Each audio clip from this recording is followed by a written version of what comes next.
All right, I'm going to give you another quick video here because I've come across something that is worth documenting on video. So I removed the plastic piece that was here in the original video, if you saw that one already. So after you remove that plastic piece, this is called the core support. And the core support is held on by a couple bolts here. As you can see, those two bolts go through there. And these two bolts, same on this side. You also have your hood latch bar that goes through here. Guys, I always put the nuts back where they came out of. That way when it's time to reassemble it, the nuts are there. You have another one on the bottom there. And then this latch will attach to that. So we're just letting it hang from the cable out of the way there. Anyways, moving on to the important thing. You see how you can't see the radiator? This is the AC condenser, for those of you that don't know. This is the AC, air conditioning, right? Condenser. And that's not the radiator. That goes in front of the radiator. Behind it is the radiator. So over here, you'll see the radiator fans, and you'll see the fill neck on the radiator. And from this side, it doesn't look like it's leaking. But once you remove this, look what you notice. Look at that. What do we find here? We find leak. This radiator has a crack. It's spewing coolant in between here, in between the plastic core and the aluminum radiator. So this is the top plastic core. And it's been leaking on this inner seam right here where the plastic core bolts down to there. But because that core support is over it, you couldn't see the leak. It wasn't a visible leak. It wasn't an easy leak to find. Before I went to buy this car, before even the guys that had it at their shop before, they couldn't notice that unless they removed the core support. It's just hiding under there. And here's another thing I want to point out. Toyota, made in Japan. What does that mean? This is the original radiator with all those miles on it from 2003 to now. 2003 to 2021. Yeah. That's what, 14 years? Something like that? Yeah, so that's a long time. Toyota makes a damn good radiator, don't they? It's a long one, too. Look how long it is. I'll step back. Boom, much bigger than the condenser, as you can see. It's a big radiator to cool that V6. So here's my diagnosis. This is what happened. This was leaking coolant. They couldn't see it. It was misdiagnosed because it's hiding behind the core support, right? So it's hiding behind the core support. Nobody's looking at it. And on top of that, it's not just that. It's the plastic piece that goes over there and everything else. So covers and covers and covers, and you're not looking at that. So even if you coolant pressure test it, it's just going to leak down through there, and it's going to be hard to tell where it's coming from. It's a hard leak to find is what I'm getting at. It could have been found, but it's a hard leak to find. It's one that can easily get past you. So it was leaking from here. It ran low on coolant, and it blew the head gaskets. And they kept driving it hot and cooked the motor. That's what happened. So now, not only do we need the new motor that's about to go in it, but we're also going to need a radiator. Most likely a water pump, just to be safe. These hoses, if you wanted to be cheap, you could reuse them, but you know, in a perfect world, you would replace them. When a motor gets hot, like hot, when it gets cooked, another thing you want to replace is the radiator cap. These things get pretty fudged up. This is the original radiator cap from Japan. Never been replaced. In Japanese. This is, I believe, either 16 or 18 PSI cap. So we're going to remove that core support, right? Everything else I've been removing up here. That's why I like putting the hood on there. I could throw everything up there. And we're going to drain the radiator and remove the radiator to give ourselves access to the exhaust, to the alternator, to all the accessories. Going to remove the intake. As you can see, I already started removing the battery tray. Now you can see your starter, and here's your other lower radiator hose coming from here into your water pipe. Coming into the water pipe. We're going to remove the heater hoses. We're starting to disconnect a lot of our plugs for the throttle body. This engine has a lot of vacuum hoses and a lot of sensors. Guys, this is not an engine that you want to replace if you're not an A-level technician. Meaning like a master technician, lots of years of experience. This is an engine that's easy to lose your way on because it's so much spaghetti under the hood. And what I mean by spaghetti is wires, hoses, sensors, you name it. It's a lot of spaghetti under here. The intake is buried in there. It's a big V6 with the transmission crammed in here. This is not one you want to tackle if you're new to this. If you do, I mean, label everything, take pictures of everything. Like really, I just take this stuff apart blind because I'm used to it. I honestly haven't taken pictures of this. This ain't my first rodeo. You know, I'm not fresh off the porch. I've done a lot of these, but this is definitely not a engine swap for a rookie to do. I believe my guy that works with me, Caleb, looked it up on Mitchell Pro on Demand, and I believe they called for 20 hours labor. Might have been a little more. With what we're gonna do, because we're not just gonna drop that in the way we got it. We're actually gonna do a little bit of work. Now that I was looking at that engine, and we're gonna do a little bit of work to that engine also before we put it in. So it's really more like minimum 25 to 30 hours labor. So yeah, times that by 100 an hour labor. 25 times minimum 25 hours times 100, and that's your labor only charge, because most mechanic shops charge $100 an hour labor. A guy doing it from on the side, not in a professional shop without all the overhead, he's looking at probably $50 an hour charge is what he's going to charge you, half of what a shop would charge you. I don't charge by the hour.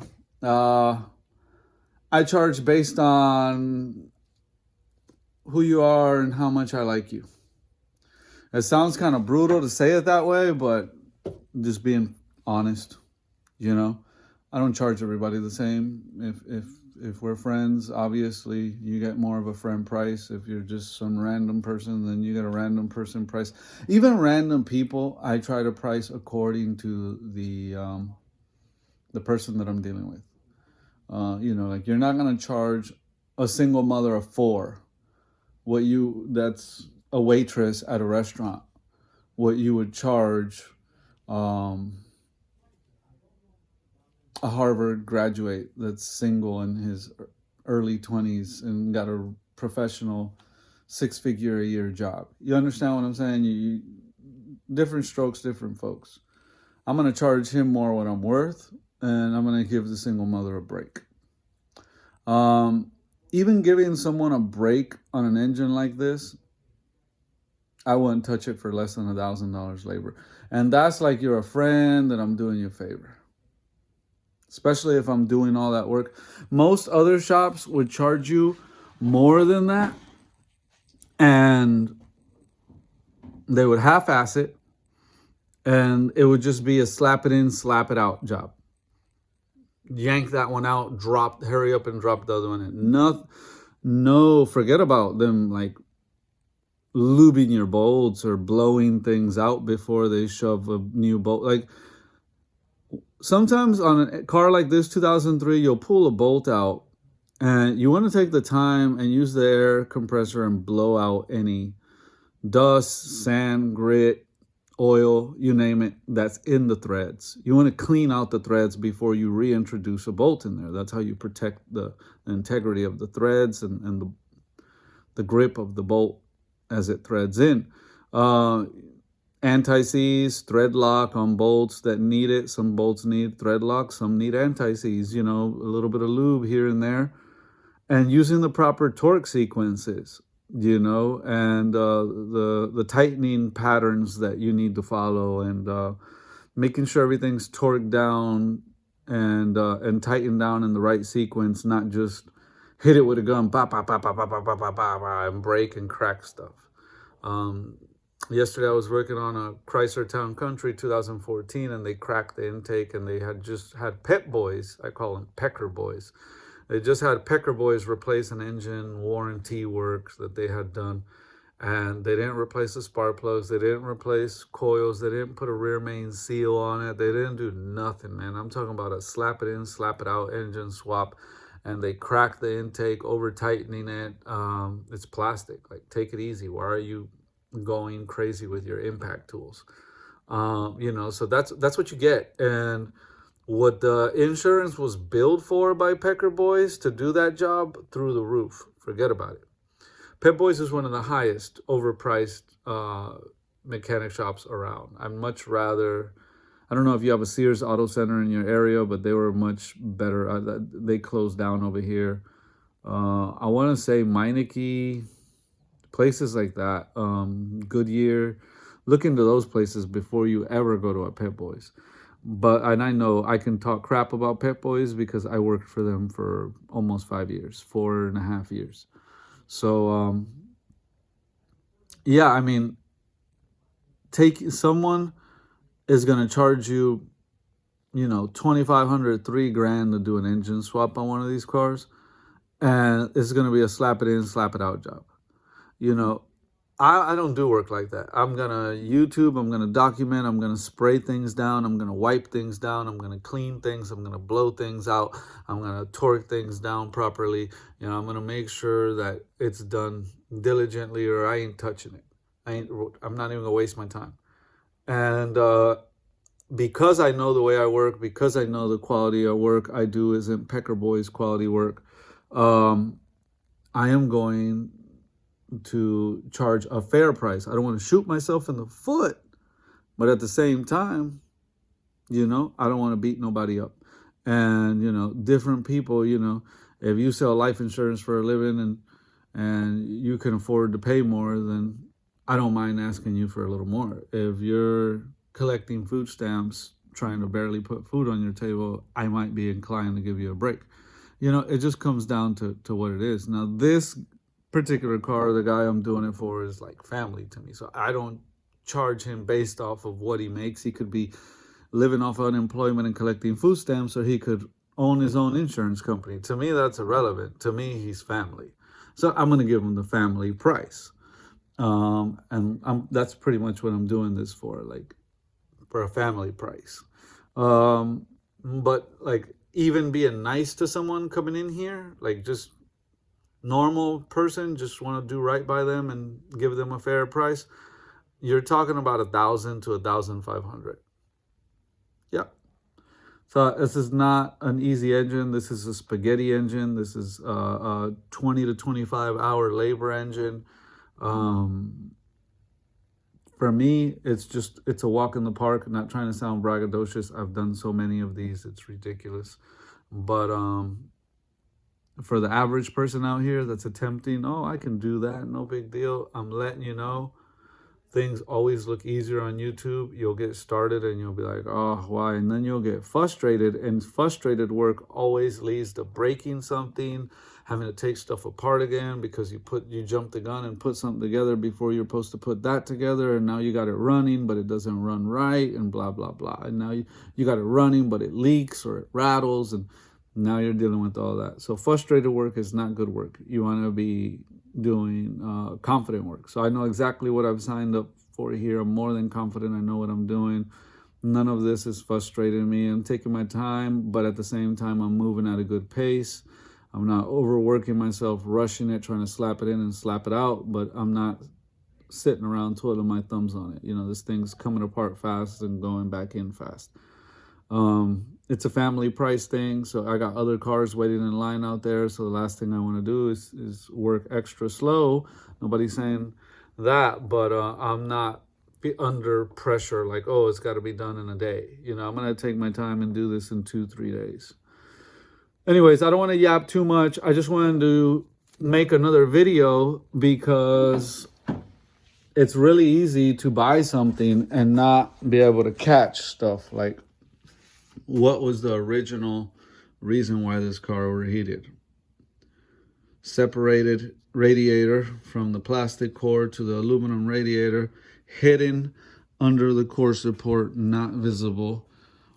Driven, obviously, with the leak, low coolant, engine overheats, they keep driving, and they cook the engine. So now here we are replacing the engine. Obviously, the guy I'm doing it for, he's like a brother, and we bought it, and we're putting the engine in it for him. He's gonna go put a bunch of miles on it, using it as a work daily driver / beater, whatever. It's a Lexus ES 300. It's a nice beater. The steering wheel's got a little fade. The seats are in good shape all the way around except this backrest. Nothing an upholsterer can't fix and a seat cover can't hide until we can get it to an upholsterer. But the rest of the interior is in tippity top shape. Back seats, everything else. You can tell it used to have a steering wheel cover on it, and they took it off. Because that's what happens. That's why you get the fade in the wood here, and then the color still preserved in the wood here. So we'll just put another nice steering wheel cover on that. Seat upholster. The rest of it is just clean up. It has nice carpets. They just need to be washed. Different set of rims, brakes, paint the calipers, you know. We're looking at different sets of headlights online. Might even do a cheap paint job on this thing. We'll see. Anyways, I'm going to end the video. I'm going to get back to work, drain the radiator, keep getting all the plumbing and duct back out. Just wanted to make another video pinpointing what originally happened to this engine. Thanks for watching. God bless. See you on the next video.